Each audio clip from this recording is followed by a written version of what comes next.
Assalamualaikum warahmatullahi ta'ala wabarakatuh. My name is Dato Ali B. Umal from BSCE 2B, and today we will be discussing the moral philosophy of democracy. Okay, so first let us muna discuss yung kung ano yung democracy. Okay, so democracy is a system of government in which laws, policies, leaderships, and major undertakings of a state or other polity are directly or indirectly decided by the people. So, yung democracy is kagaya ng sa Pilipinas. This is a democratic governance which is mas nagde-decide yung tao. And ang question naman now is kung ano yung relationship ng democracy sa moral law. So as you can see dito, the laws of the state are derived from the natural moral law.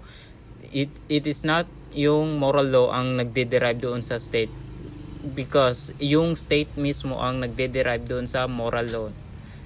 Like sa democracy, these democratic principles are basically moral and Christian because they spring directly from man's nature and moral law. Kaya nga sa democracy kasi it promotes the freedom of one another to choose and have a freedom of choices. Okay, so here are the moral principles underlying the democratic concept. So ito yung mga basically nagde-describe kung ano ba talaga yung concept ng isang democratic governance. So first is human liberty, human rights, equality of all men, confraternity or brotherhood, common good, pursuit of happiness, authority and law, and divine providence. So the first one is human liberty. A man enjoys a certain autonomy. He is autocentric. So one way to describe a man is autonomy or autocentric, meaning he enjoys kung ano yung meron sa sarili niya, like decisions and opinion niya. That is what makes him a man kasi meron siyang sariling pag-iisip and opinion. And a man is himself and can call himself me and his possessions mine. So, tama nga naman. Ang tawag sa sarili mo is me and yung mga possession mo is mine kasi nga merong yung sense ng one's ownership or self-center ng isang tao. Next is a man can choose between courses of actions. So, ito nga rin yung pagkakaiba ng tao sa other things or like mga bagay is because yung tao can choose from either kung pipiliin niya ito or hindi ba na like kaya niyang i-control yung hunger niya and he can also decide kung ano yung mga nakakabuti sa kanya at nakakasama. That's why a man is unique and autocentric. Okay, so let's talk about human freedom. So, meron nga doon sa textbook na nagtanong kung ano ba yung freedom talaga kung meron ka rin palang susundin na moral law. Ang sagot doon is yung tao kasi meron siyang physically na freedom pero meron siyang morally bounded na kailangan niyang sundin. Like kung papatay ka ng isang tao, that is physically freedom mo yun. Like pwede mong gawin yun pero due to your moral law or moral boundness, hindi mo siya gagawin kasi alam mong mali siya. Although meron kang physical na freedom para gawin yun, hindi mo siya gagawin because you have the moral law. So, human freedom is never absolute. It has its limits. Kaya importante na alamin natin yung right and wrong para malaman din natin na yung freedom is mismo meron siyang limit. Next is liberty and duty are correlative and are both governed by the principle of justice. Okay, so tama nga kasi bawat isa sa atin is merong duty to respect one another kasi nga bawat individual ay merong sariling rights and yun yung justice na binibigay natin sa kanila is to respect yung rights nila and as well as to us din. And nandito nga sa baba, you have rights and others have as well. So, the democratic concept of freedom means to do what is allowed by law. So, through democratic, ang ibig sabihin ng freedom sa democratic is to do yung mga allowed lang by the law. And freedom to do what is right, that is moral freedom. Yun din nga, freedom is, yung limit niya is only allowed ka lang gawin yung mga bagay na tama, hindi yung mga mali.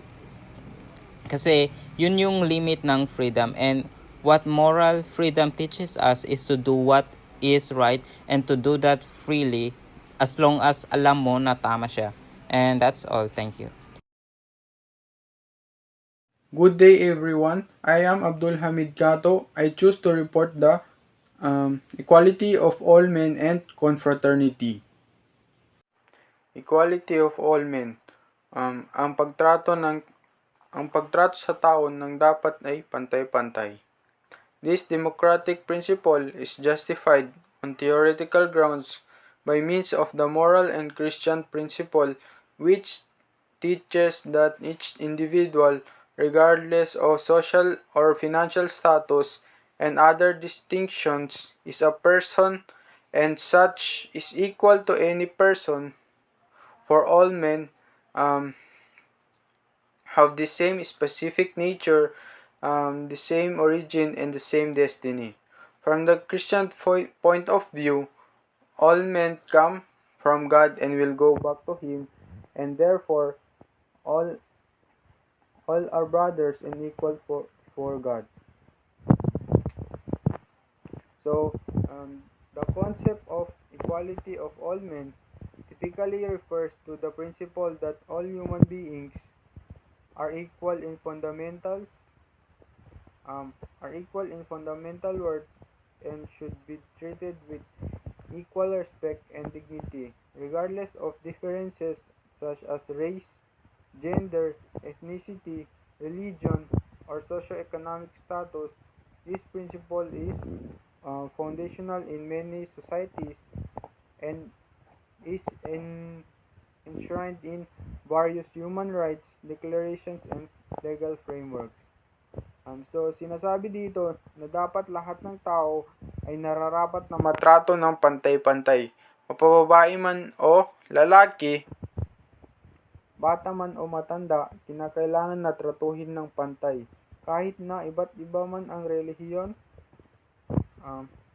or kung saan man nanggaling, dahil ayon sa pananaw ng mga Kristiyano or kahit naman na tayong mga Islam, na tayong mga tao ay pantay-pantay at isa lang ang ating pinanggalingan.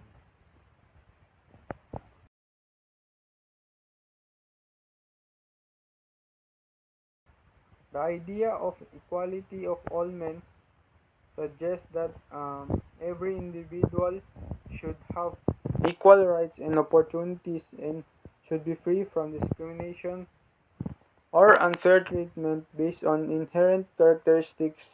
It emphasized the inherent value and dignity of every person, regardless of external differences or circumstances.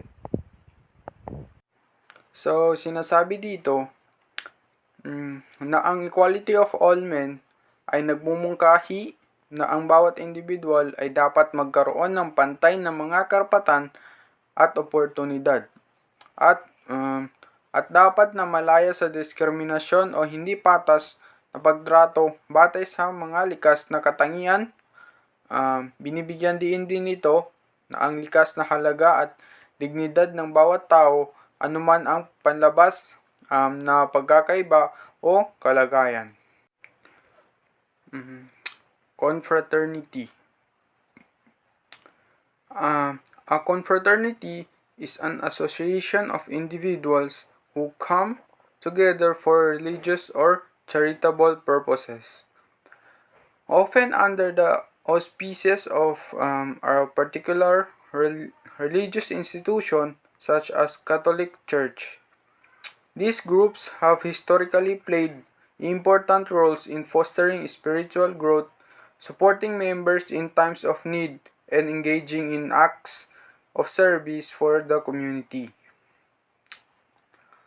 A, a confraternity typically refers to a voluntary association of lay people within the Catholic Church, dedicated to specific religious or charitable purposes.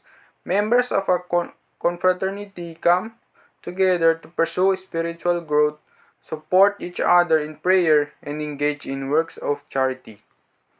Kung ito sila, sila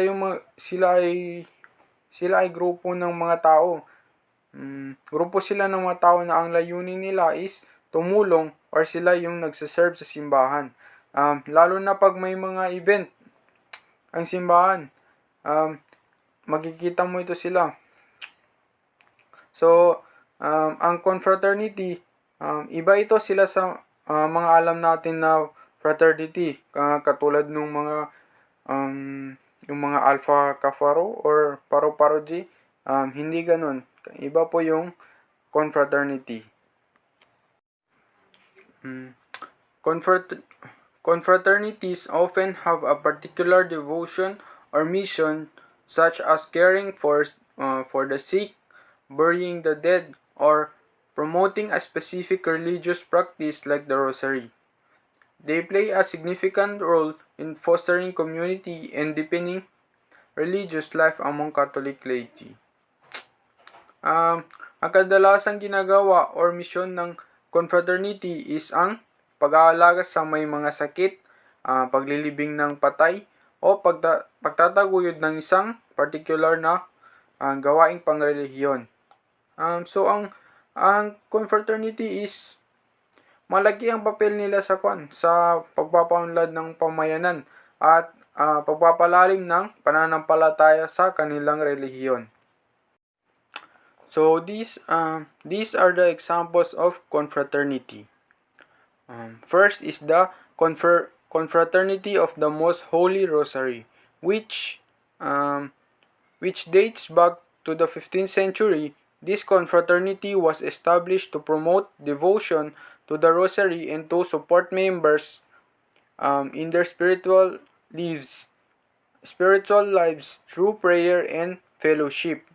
Members would gather regularly to recite the Rosary together and to participate in charitable works.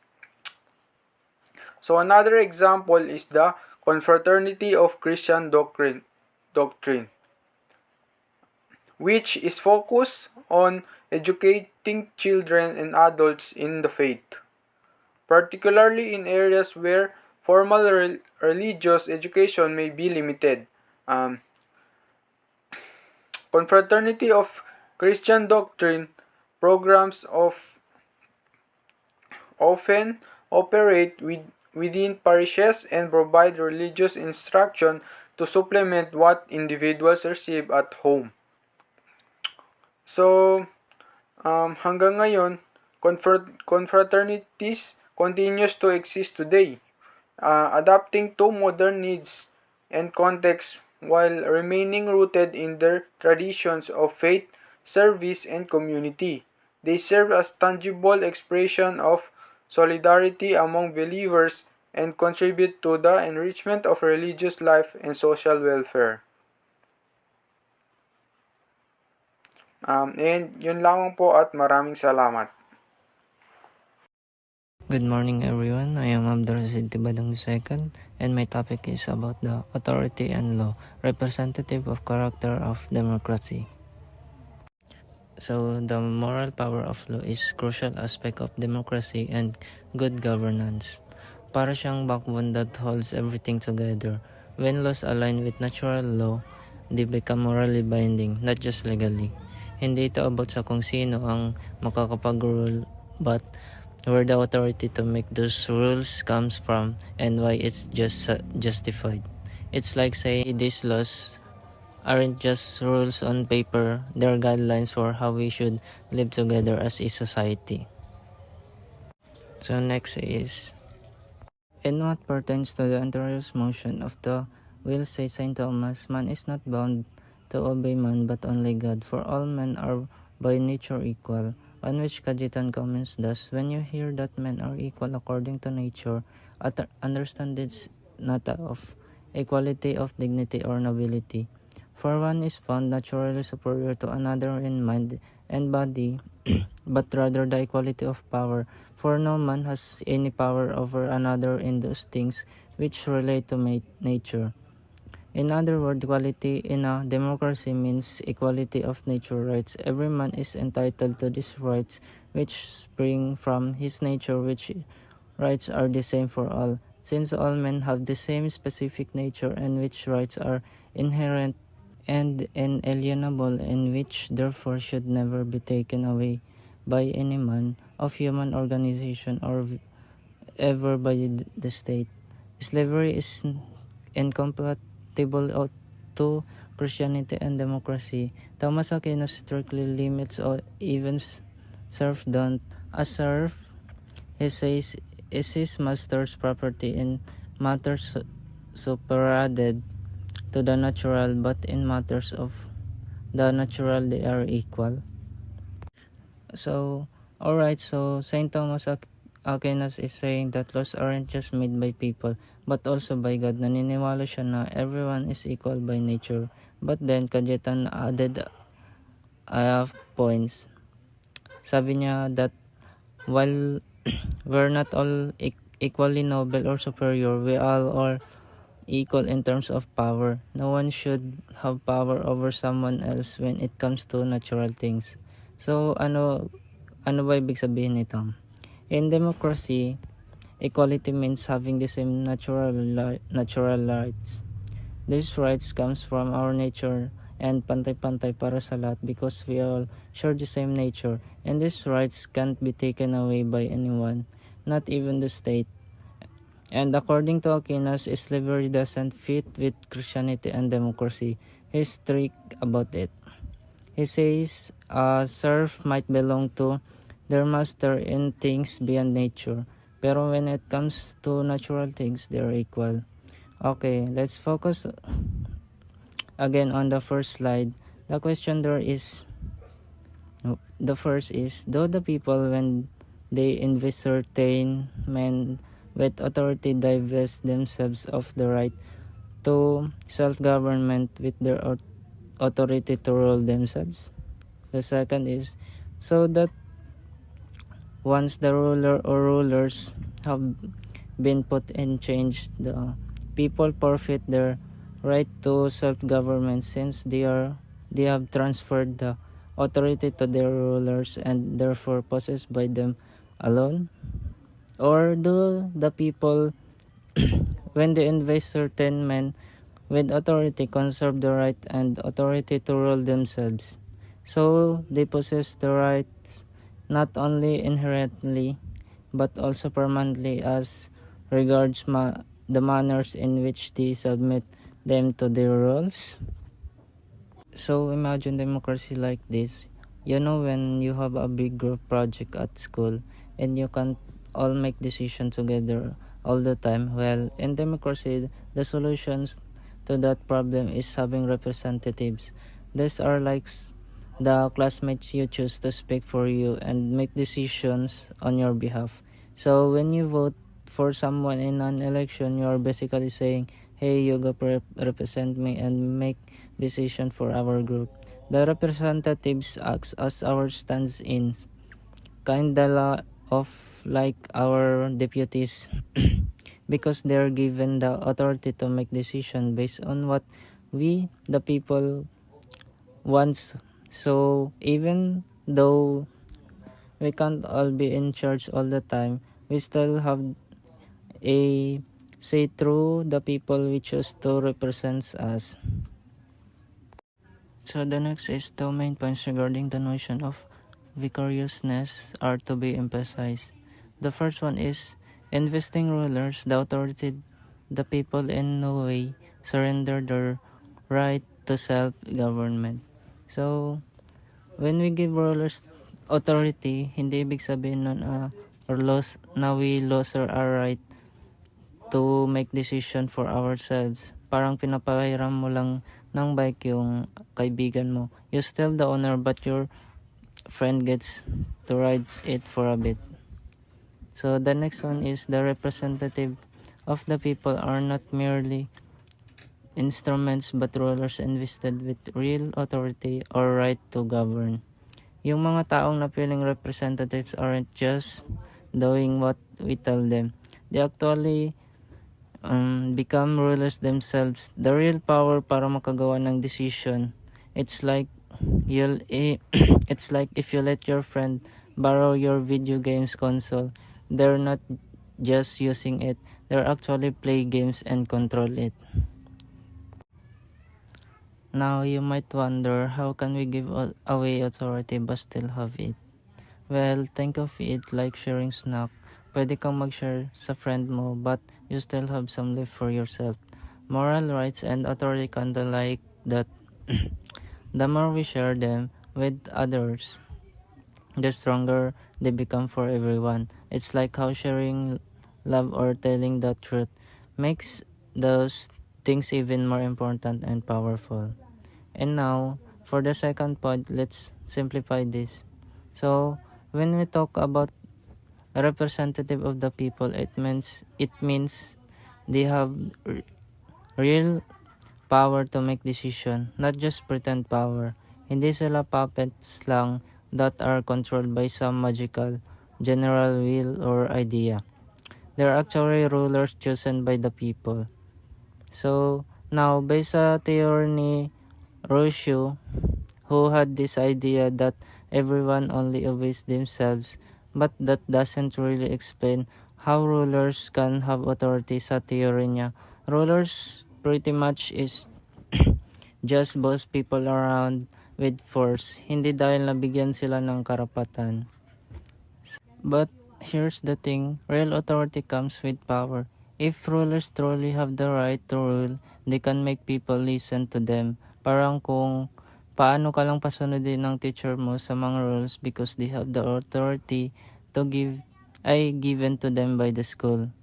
And because authority means having the right to command, people should obey it. Parang pagsunod lang sa rules ng school because they are made by the teachers and principal. Hindi para makaiwas ng gulo, but it's about doing what's right because it comes from the right source.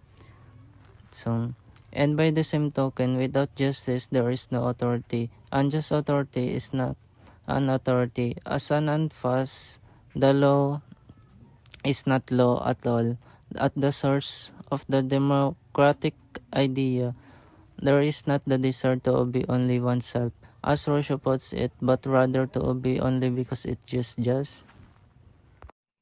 So let's proceed on discussing the concept of right to revolt. So right to revolt is also known as the right of revolution, is a concept within political philosophy that asserts the legitimacy of individuals or groups to resist or overthrow an oppressive government or authority. It is based on the principle that when a government fails to fulfill its obligations to protect the rights and welfare of its citizens, those citizens have the right to resist or rebel against the government.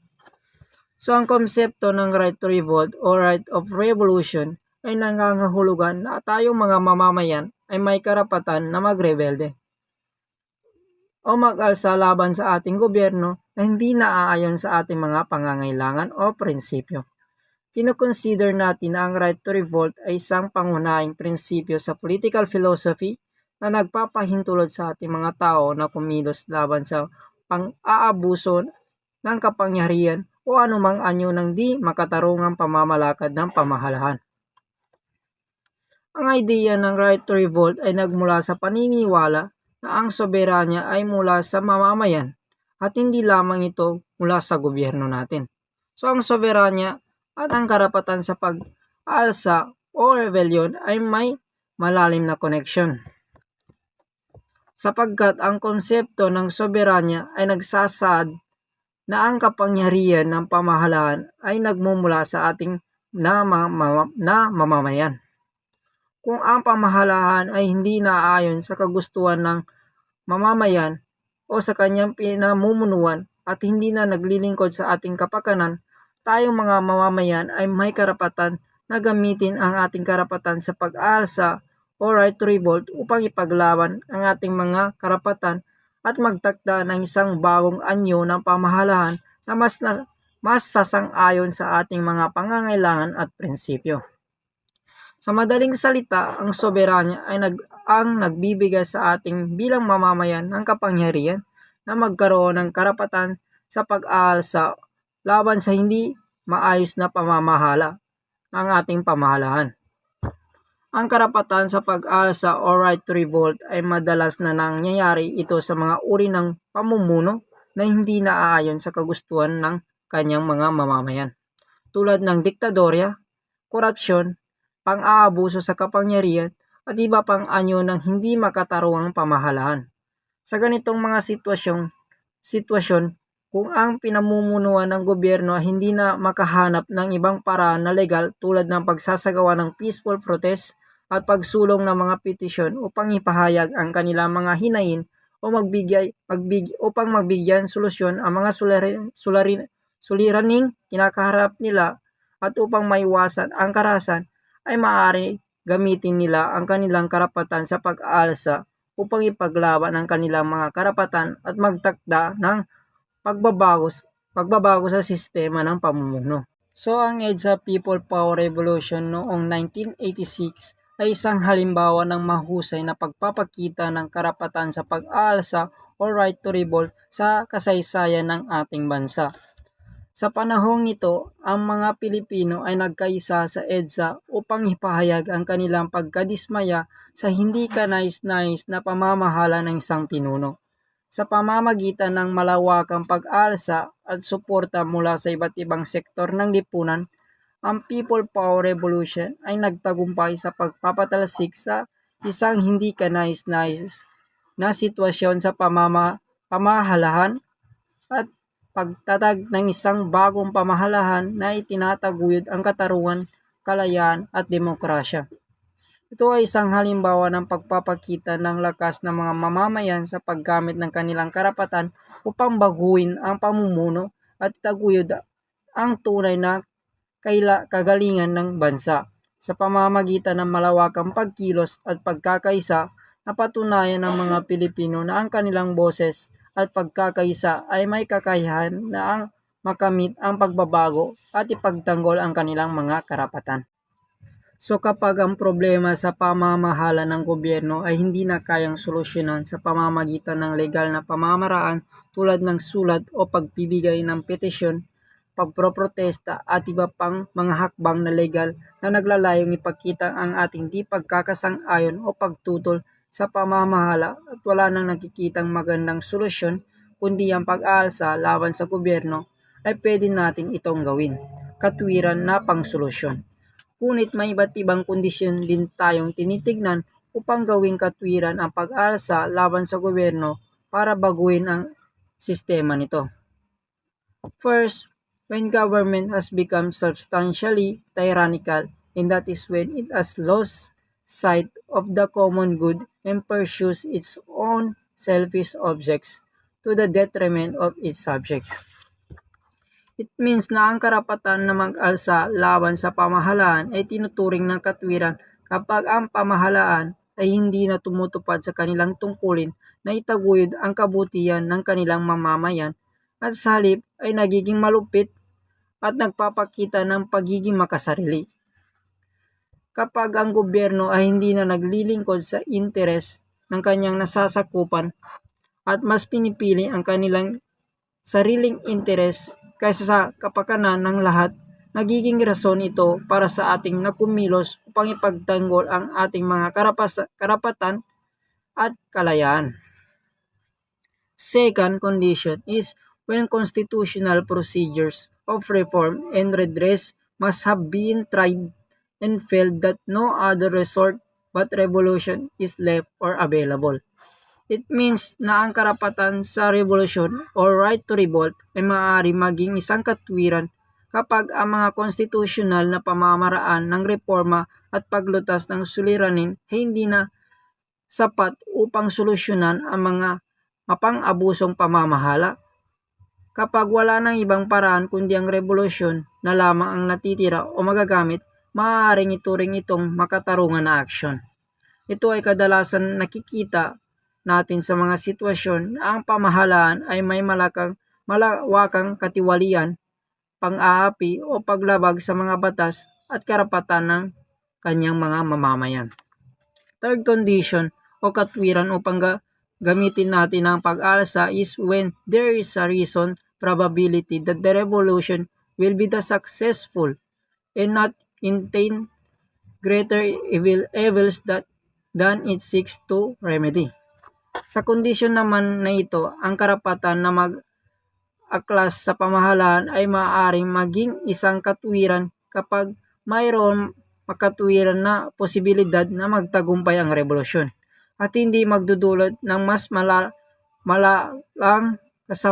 kasamaan kaysa sa mga problemang inaasam na lutasin.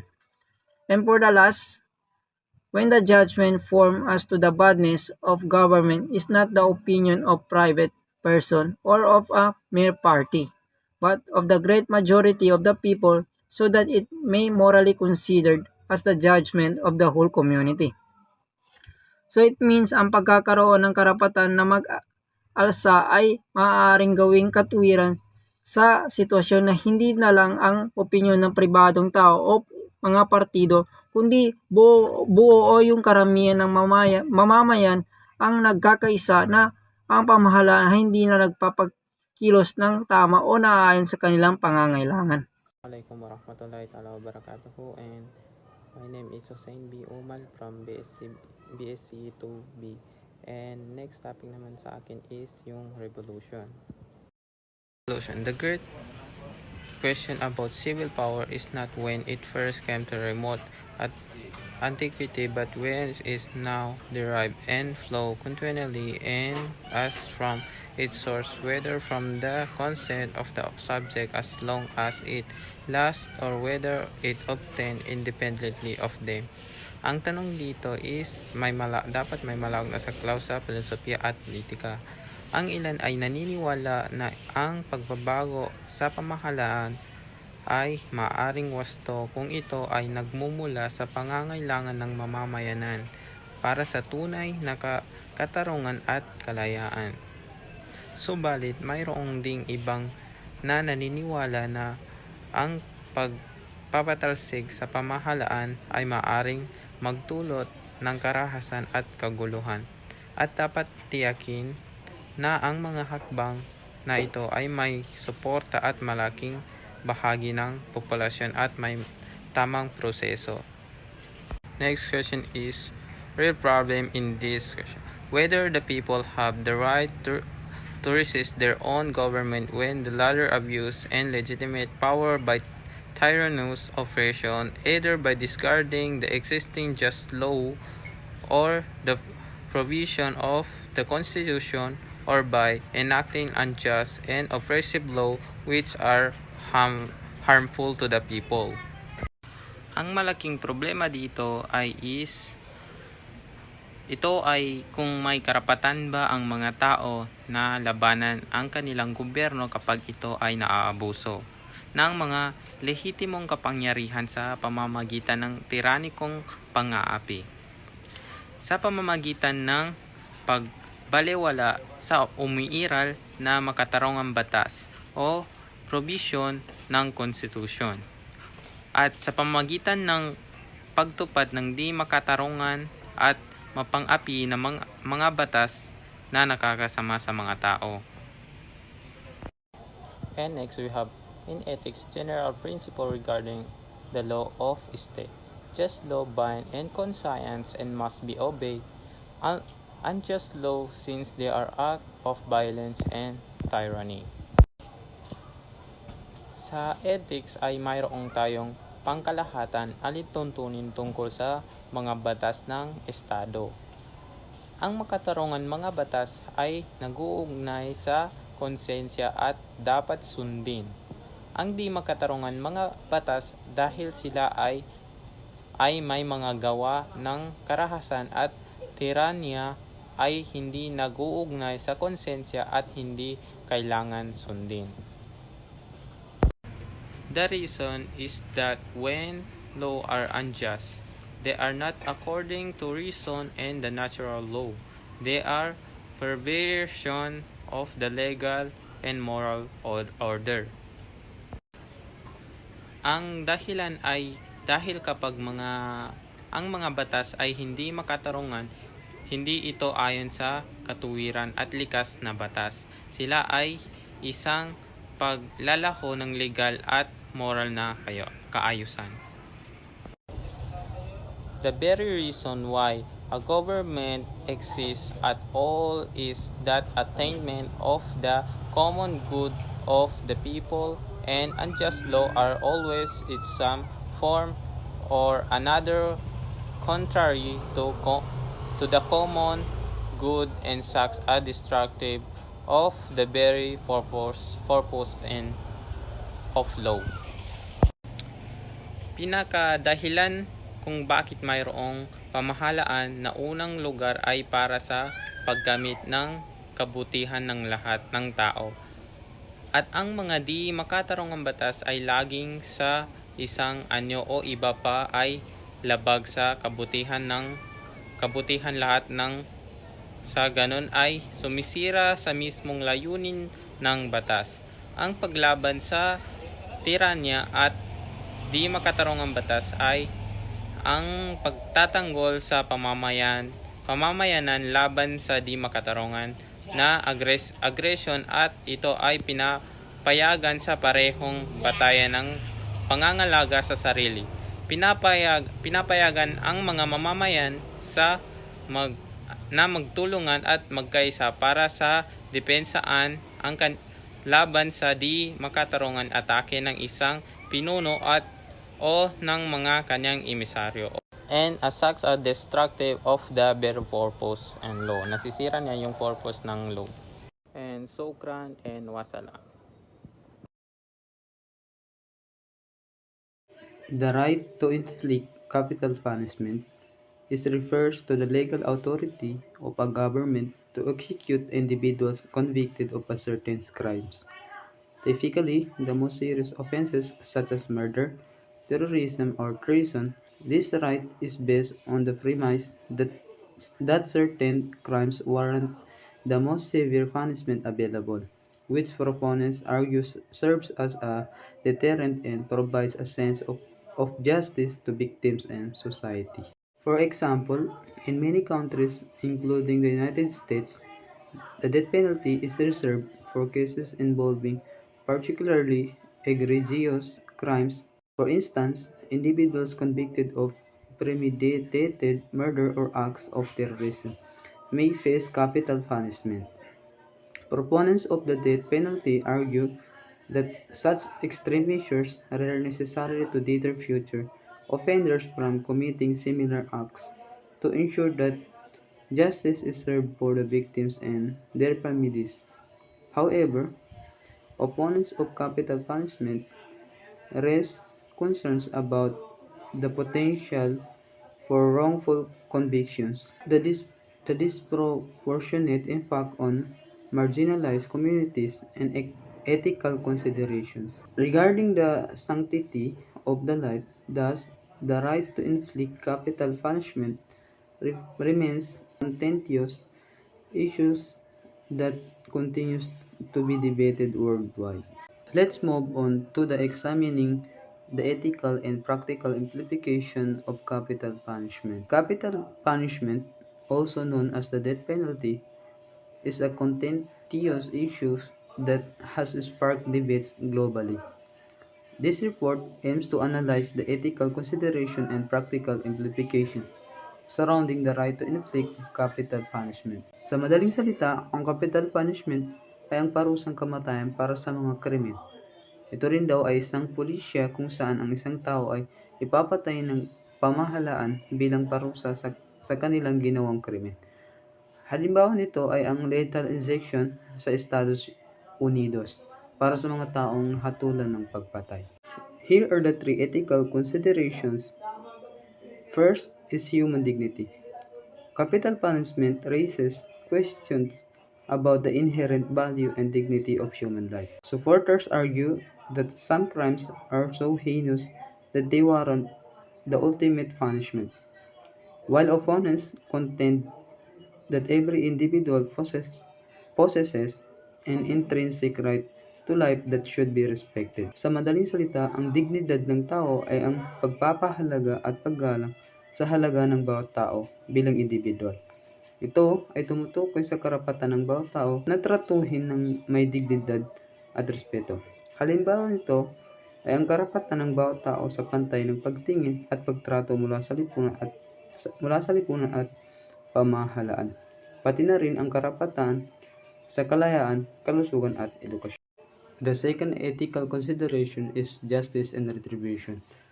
Proponents argue that capital punishment serves as a form of retribution for crimes committed, providing a sense of justice for victims and their families.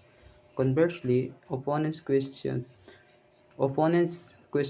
that moral justification of state-sanctioned killing and argue that retribution should not be equated with justice. Sa madaling salita, ang katarungan at paghihiganti ay mga konsepto sa mga kriminal at mga filosofi ng batas. Ang katarungan ay ang adhikain ng pagbibigay ng tamang parusa o gantimpala sa isang individual ayon sa kanilang mga gawa at pagkilos. Halimbawa, ang paghatol ng hukuman sa isang kriminal ay isang paraan na pagpapatibay ng katarungan. Sa kabilang banda naman, ang paghihiganti ay ang pagnanais ng pagpaparusa o pagbayad para sa isang nailabag na batas o moral na panuntunan. Ito ay may kinalaman sa personal na pagkilos ng isang individual o grupo ng tao, hindi lamang ang sistema ng batas. Halimbawa, ang isang tao ay maaari magpataw ng personal na paghihiganti sa isang individual na sumira sa kanilang buhay. Sa pangkalahatan, habang ang katarungan ay naglalayong magtakda ng tamang parusa base sa batas at prinsipyo, ang paghihiganti ay mas personal at maaari magdulot ng karahasan o hindi makatwiring pagtrato sa iba. The last ethical consideration is deterrence. The deterrence argument posits that the greed of execution may deter potential offenders from committing serious crimes. However, empirical evidence on the effectiveness of deterrence is inconclusive, with some studies suggesting no significant impact on crime rates. Sa madaling salita, ang deterrence ay ang konsepto na ang pagtakot o takot sa parusa ay magsisilbing hadlang sa mga tao na gumawa ng krimen. O ito ay ang paniniwala na ang mas matinding parusa ay makakapigil sa mga tao na gumawa ng masamang bagay. Halimbawa, ang pagkakaroon ng mahigpit na batas laban sa pagmamaneho habang lasing ay nagdudulot ng takot sa mga tao na gawin ito, kaya't maaring makabawas ito sa bilang ng aksidente sa kalsada. Next is the practical implication. Here are the three practical implications. First is a risk of irreversible error. The possibility of executing an innocent person is a grave concern in system of capital punishment. Despite safeguards such as appeals processes, wrongful convictions have occurred, highlighting the inherent fallibility of the justice system. Sa madaling salita, ang risk of irreversible error ay tumutukoy sa posibilidad na magkaroon ng hindi na mababagong pagkakamali o kamalian na hindi na maaring maibalik sa dating kalagayan. Halimbawa nito ay ang kaparusahan ng kamatayan, kung saan ang isang tao ay mapapatay, ngunit kalaunan ay matutuklasan na inosente pala siya. Sa ganitong sitwasyon, hindi na maaaring ibalik ang buhay ng nasawi sa konteksto ng sistema ng katarungan. Ang risk of irreversible error ay nagpapakita ng panganib ng pagkakamali ng sistema na maaaring magdulot ng hindi katarungan at hindi makatawang kaparusahan. Isa pang halimbawa ay ang pagbibigay ng habang buhay na sentensya sa isang tao na sa huli ay mapapatunayang walang kasalanan. Hindi na maaaring ibalik ang mga taon ng kanyang buhay na nawala sa bilangguan. The second practical implications is cost and resources. Capital punishment entails significant financial cost, often exceeding the expenses associated with life imprisonment. Legal proceedings, appeals, and incarceration on death row strain public resources, leading some jurisdictions to reconsider the economic feasibility of maintaining death penalty statutes. Sa madaling salita, ang kapital ng parusang kamatayan ay isang proseso kung saan ang isang tao ay pinaparusahan sa pamamagitan ng kamatayan bilang kapalit ng isang krimen na kanilang nagawa. Sa pagpapatupad nito, kailangang gastusin ang malaking halaga ng pera sa mga legal na proseso tulad ng mga paglilitis at pag-apila. Dagdag pa riyan, kailangan ding gamitin ang maraming pampublikong mapagkukunan tulad ng oras ng mga hukom, abogado at iba pang mga tauhan ng korte. Isang halimbawa ng pag-aaksaya ng mapagkukunan sa kapital na parusang kamatayan ay ang mga kaso na nagtatagal ng maraming taon bago magkamit ang pagpaparusa na nagdudulot ng mas maraming gastos at oras para sa lahat ng sangkot na party.